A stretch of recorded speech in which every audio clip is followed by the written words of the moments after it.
Well, another $270 million given to Ukraine by the federal liberals. Brings the total of support to the Ukraine over $25 billion.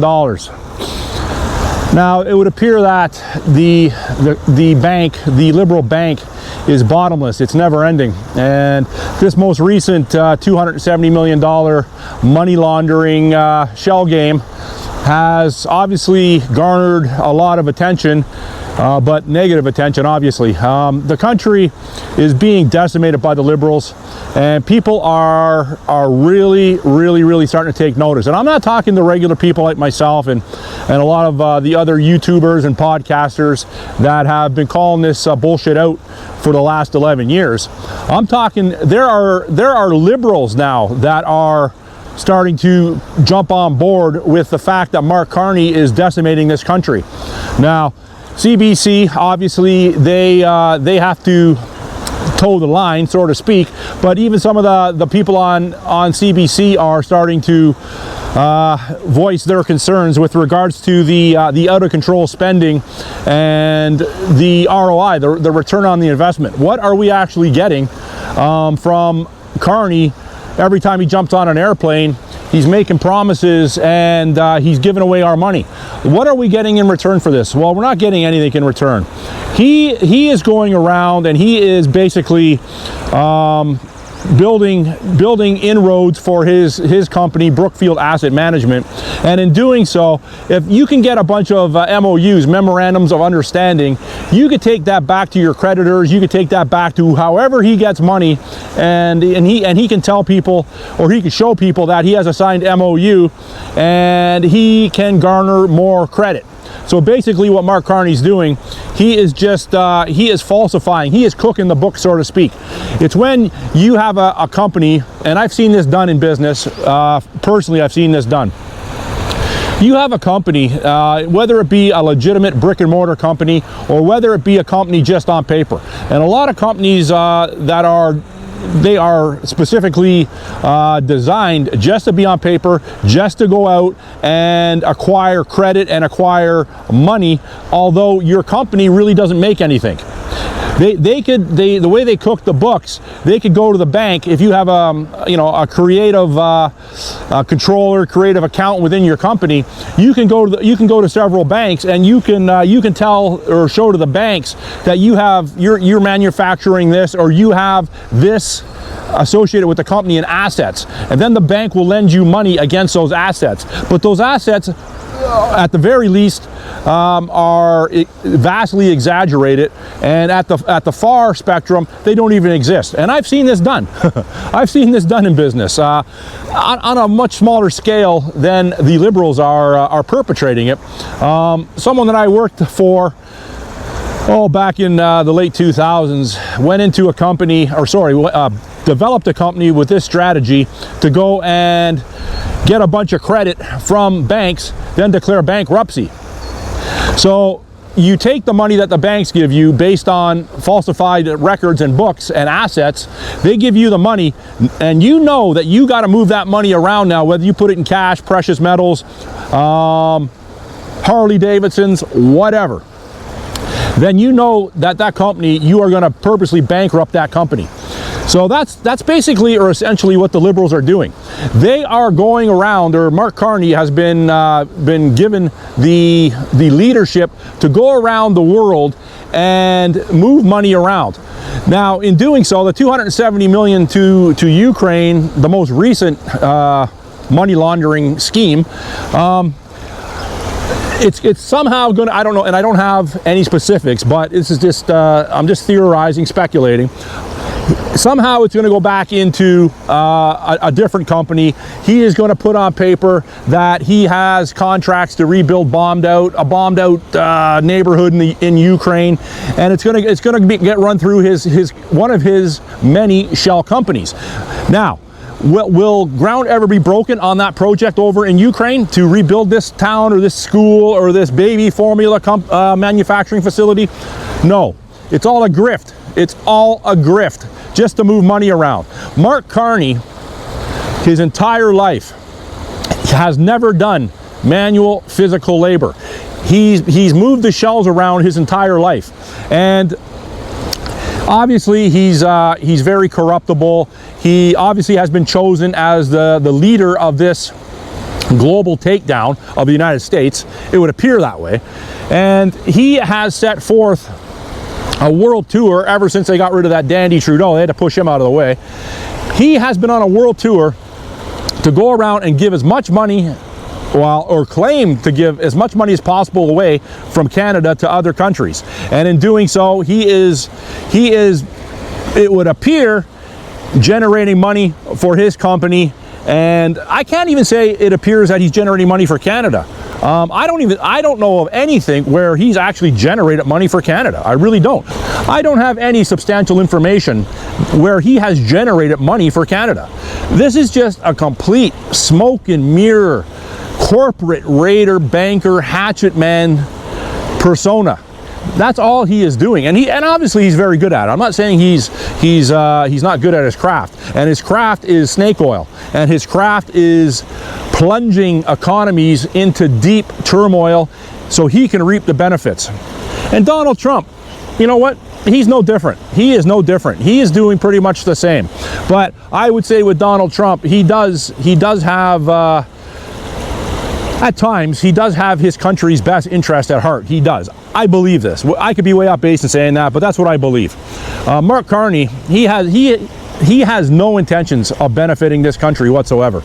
You can't bring in 1 million people a year from other countries and overwhelm all our infrastructures, everything that we have in this country, our natural resources. Like you look at some of the videos and photographs coming out along the Humber River, along other rivers throughout Canada, and you can see the garbage. The garbage is, it's like it's never been before. Like I got some garbage right here. I could take my camera and show you lots of that. And in some of my videos I have done that. But off on a bit of a tangent there. The country, well, let me put it to you like this. Yesterday, when I posted my video of that guy poaching fish, it's just right up there behind me, not like it's 300 yards north of me. People were saying in the comment section, why was I posting that? Some people did. Most people understood, and most people gave me even more in-depth stories on how they've witnessed poaching, even from the Indigenous community. There was some Indigenous people on my comment thread yesterday that said their own people totally pillage the ecosystem, and they abuse harvesting of wildlife. Now, people in the comment section were saying that, Dewey, why are you showing this? More or less insinuating that I was ratting this guy out for trying to feed himself. No, I made it clear in my video that I wasn't disparaging this guy. I would be doing the same right now. If I was hungry right now, there's a duck right there. There's a duck behind the camera right now. If I was starving and destitute, I would try to get that duck. I would try to get that duck, take the feathers out, gut it, and I would roast it right in the woods here. I got equipment on my bike right now to do that. But no, I had breakfast this morning because I'm not in the situation that gentleman was, okay? I'm not trying to make it look like, I'm trying to do this for clicks. I'm pointing it out for posterity. If we don't point this out, where this society is going, the liberals and all the mainstream media is never going to point something like that out because they don't want to paint the government in a bad light. They don't want to. They only just put out positive news, mostly, for the most part, with regards to the economy. They don't want the realization of people eating spawned out fish in the Humber to come to light. So I question these people back in my comment section, like, what's your argument? First of all, I didn't name the person. Secondly, I told you the person was homeless. And thirdly, I told you I'm not the type of person that's going to call the cops or the Ministry of Natural Resources. I'm not going to do that because I don't do that. I'm not a cop caller. Now, anyhow, I'm not trying to explain myself. I'm just saying that there is going to be more people bringing this sort of desperation to the forefront because every day people are becoming more and more desperate because they have no money. They don't see light at the end of the tunnel. The only one that sees light at the end of the tunnel is Zelensky in Ukraine, because every time a Canadian marked plane lands in his country or near his country, he knows he's going to make away like a bandit. It's another luxury property for him and for Carney and for whoever Carney deals with and who supports Carney. That's all this is. We're being completely made fools of. And it's going to come to an end now, soon. People in the comment section yesterday also said that you know, the 2030 agenda, where there's going to be a complete revamp and things are going to collapse before 2030. Lots of people in my comment section said, no, the collapse has already happened, and it's continuing to happen now at an expedited pace. And I agree with that. The economy has collapsed. We are holding on just by smoke and mirrors. I'm telling you, every day more and more people are losing their jobs. Every day more and more people are flooding this country, displacing the jobs that are being lost with cheaper labor, less skilled labor. It may sound like I'm bringing the same message daily, and to a high degree, there is a lot of overlaps in my videos. I understand that. But when is this country collectively going to, en masse, going to rebel against the Liberal government? When is this going to happen? Carney doesn't care about Canadians, obviously. How can he go out every time he gets on his plane, and he wants to be on that plane constantly? He doesn't want to sit with Polyev in question period because he's being ripped to shreds. He has no answers for what is really happening in this country. That's why they want Polyev gone, because he's too damn good at ripping Carney to shreds. Again, when are we going to wake up? When are we going to rebel, revolt against the Liberal government in this country?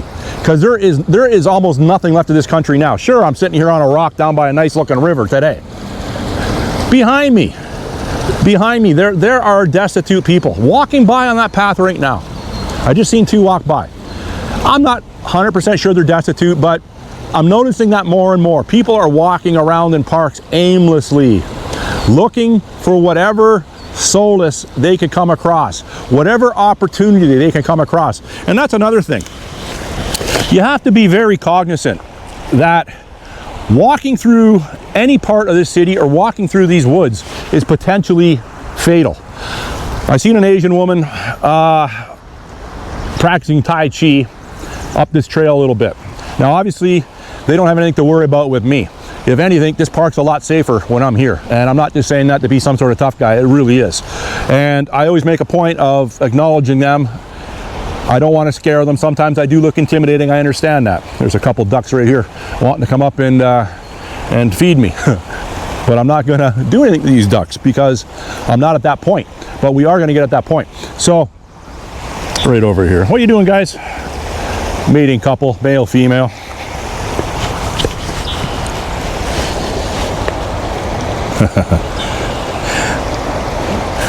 Probably thinking I have a little food for them, but just be aware of that too. Like this pathway here is not it's not a service road. This is down by the Humber. This is on the east side. There's a paved path over there. It's safer to walk. This path down here, and I see a lot of single women walking down here. Ladies, please smarten up, okay? The country is almost lawless now. Don't come down here by yourself. Bring a buddy, a swim buddy with you. Bring a friend. Bring a large dog. Even a small dog will alert you. And even some people, some predators, won't even go near you if you have a small dog because they're afraid of small dogs. Don't come down here by yourself, ladies. It's an epidemic of women walking by themselves. But anyhow, this is a nice spot. I like coming down here too because I'm actually looking at this area because eventually I'm gonna bring my bike. I'm gonna bring my bike across. I've been on that side. I've been on that side before. You've seen me over there before. Branches in the way, but you get the gist of it. I want to bring the bike across over there when the water's down a little bit more and just start getting more mentally prepared for what's coming. And you know, a lot of people that watch my videos, they see a guy that lives in the city and you see lots of different aspects of the city through my eyes, through my camera. And I get a lot of people commenting they used to live in the city, they moved out 20 years ago, 30 years ago, or they've never lived in the city. And I get a lot of people telling me, Dewey, you got to get out of the city, or Dewey, I'm glad I got out of the city 20 years ago. And you're right on both accounts. I do got to get out of the city, number one, and I wish I did get out of the city 20, 30 years ago, but I didn't. So I have to navigate the city, or the current situation that I'm in the city. So the plan is to get out of the city, it really is. But in the meantime, I'm going to show you what's going on in this city, and in the meantime, I'm going to give you some advice. Try not to put yourself in harm's way. If you got anything to add, just put it in the comment section, and as usual, to a very high percentage, I will get back to you. Thanks for watching. Bye.